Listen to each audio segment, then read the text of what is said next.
Dia 30 de maio, olhe para o Pai. Jesus lhe deu esta resposta.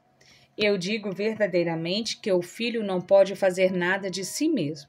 Só pode fazer o que vê o Pai fazer. Porque o que o Pai faz, o filho também faz. João capítulo 5, verso 19.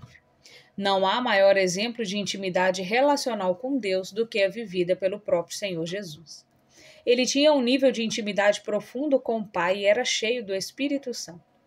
O desenvolvimento do relacionamento e da intimidade de Jesus com Deus Pai era tão grande que ele não se abalava com causas impossíveis, porque tinha confiança e intimidade com o Pai e sabia que para ele nada é impossível.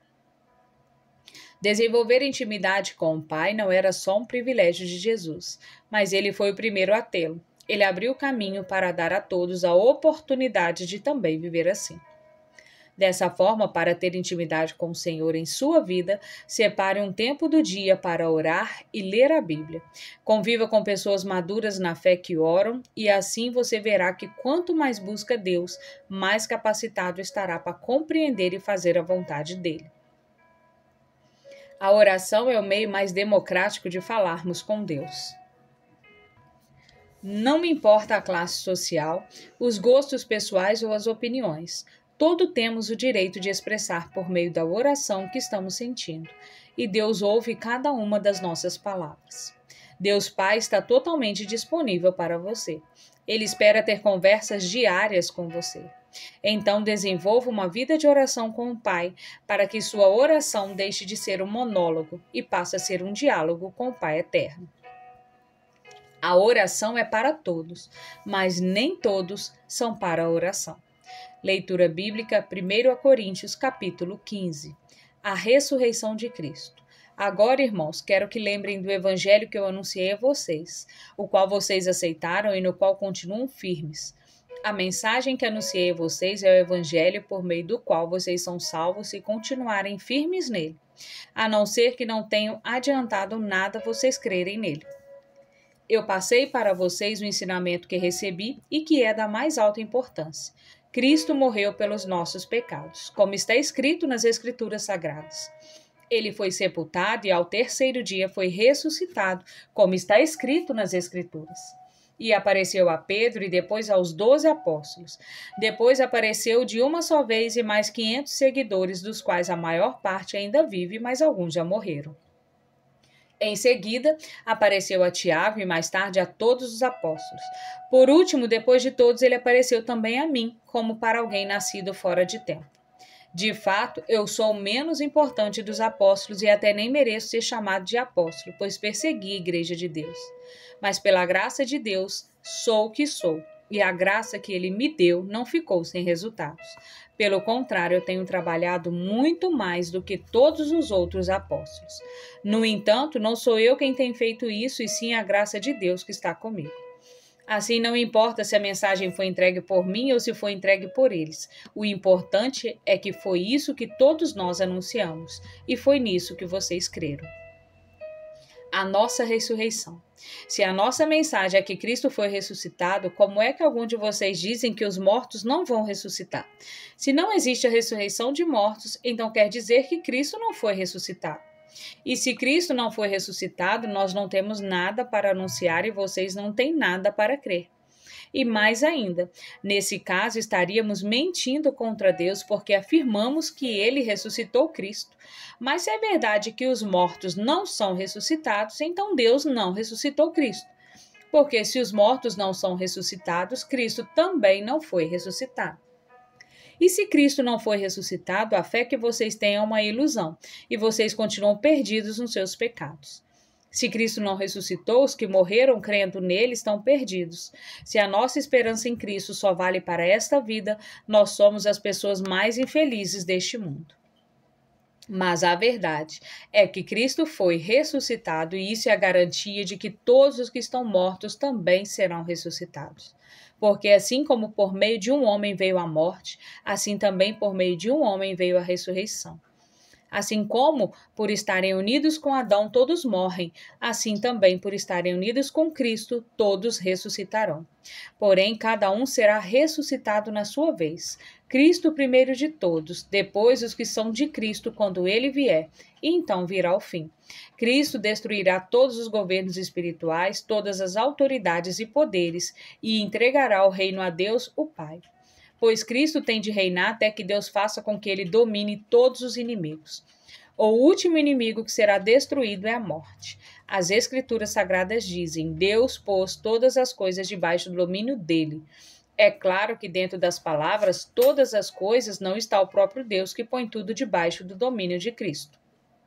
Mas, quando tudo for dominado por Cristo, então o próprio Cristo, que é o Filho, se colocará debaixo do domínio de Deus, que pôs todas as coisas debaixo do domínio dele. Então Deus reinará completamente sobre tudo. Pensem agora nas pessoas que são batizadas em favor dos mortos. O que é que elas esperam conseguir?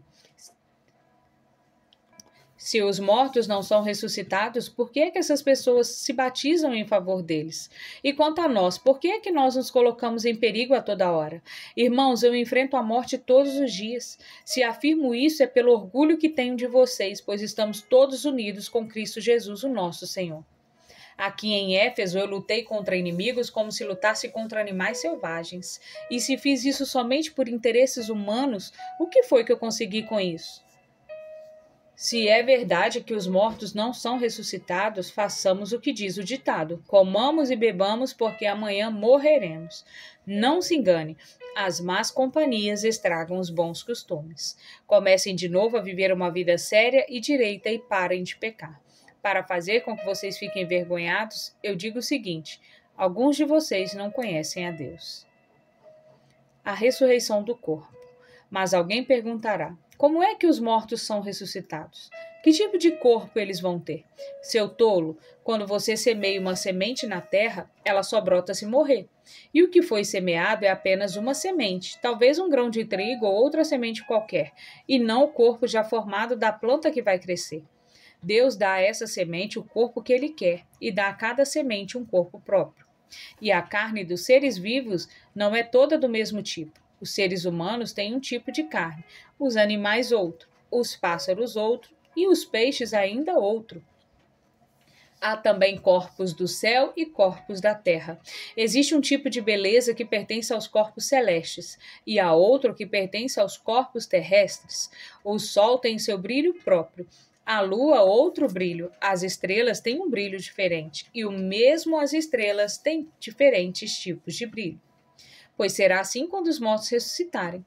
Quando o corpo é sepultado, é um corpo mortal, mas quando for ressuscitado, será imortal. Quando ele é sepultado, é feio e fraco, mas quando for ressuscitado, será bonito e forte. Quando é sepultado, é um corpo material, mas quando for ressuscitado, será um corpo espiritual.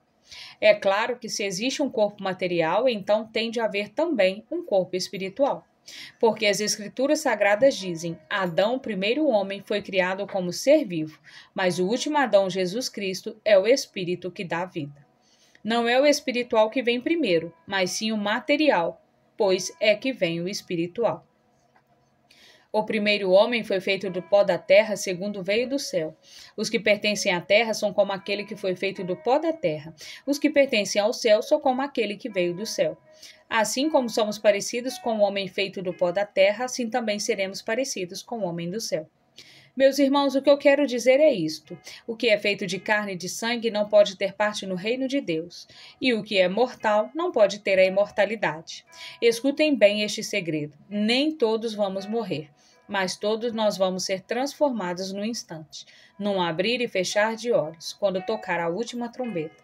Ele tocará, os mortos serão ressuscitados como seres imortais, e todos nós seremos transformados. Pois este corpo mortal precisa se vestir com o que é imortal. Este corpo que vai morrer precisa se vestir com o que não pode morrer. Assim, quando este corpo mortal se vestir com o que é imortal, quando este corpo que morre se vestir com o que não pode morrer, então acontecerá o que as Escrituras Sagradas dizem: a morte está destruída, a vitória é completa. Onde está, ó morte, a sua vitória? Onde está, ó morte, o seu poder de ferir? O que dá à morte o poder de ferir é o pecado, e o que dá ao pecado o poder de ferir é a lei.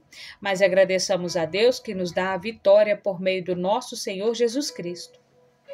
Portanto, queridos irmãos, continuem fortes e firmes, continuem ocupados no trabalho do Senhor, pois vocês sabem que todo o seu esforço nesse trabalho sempre traz proveito. Palavra-chave: oração.